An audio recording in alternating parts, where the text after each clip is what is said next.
Hello Mark, hello Missy. Hello Eric. I am hearing the other candidates and the media are saying that Mr. Cain is doing his campaign all wrong. Yes, I heard that too. But according to the polls, he is not. It seems Mr. Cain's calculations are doing him well. Yes, they are. His calculations tells him the best and least expensive way to win the presidency. So, why is the press and the other candidates criticizing him for his tactics?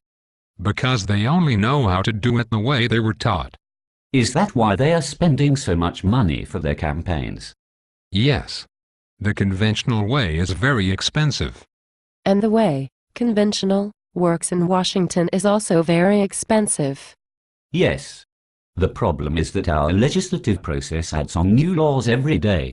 Each new law needs to be incorporated into existing law. So, after 100 years, we have hundreds of thousands of laws that need to be abided by all citizens. Many of the new laws are patches that don't fit. As we get more and more laws, we have more and more patches that don't fit.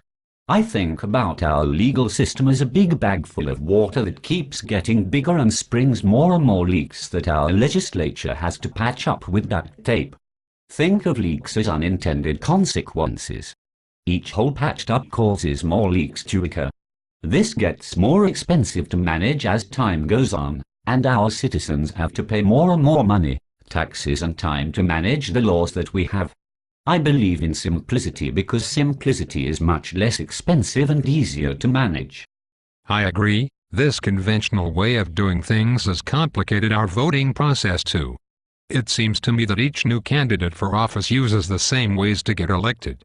My belief is that there are easier and less complicated ways to get elected. And it appears Mr. Cain's calculations are working very well for him. He manages to stay on top of the polls, even though he spends millions less than his opponents. Mr. Cain spent years honing the process of making things simple, and I'm sure he can simplify our government and make it very efficient and cost-effective without losing the benefits our great nation provides for its citizens. If we could simplify our government and make it more efficient, we could save a lot of money and pay much lower taxes. That means all of us citizens could have more time and money to spend on ourselves and on things that improve our lives. A simple government would also be more transparent, and cheaters would have a much harder time hiding their dastardly deeds in our current legal mess. It would be much harder for special interest groups that want to get an unfair advantage over others to hide their dastardly deeds in the legal process. It would be easy to spot the cheaters if the legal system were much less complicated. I agree, and I believe Mr. Cain can do this for us. I also agree. Mr. Cain is a mathematician and knows that numbers cannot lie. Mr. Cain also knows that dynamic analysis can find the simplest and most efficient way to manage the cost of our government. Mr. Cain can make our country lean and mean and make it the greatest country on earth. I'm going to vote for Mr. Cain. Me too. Me too.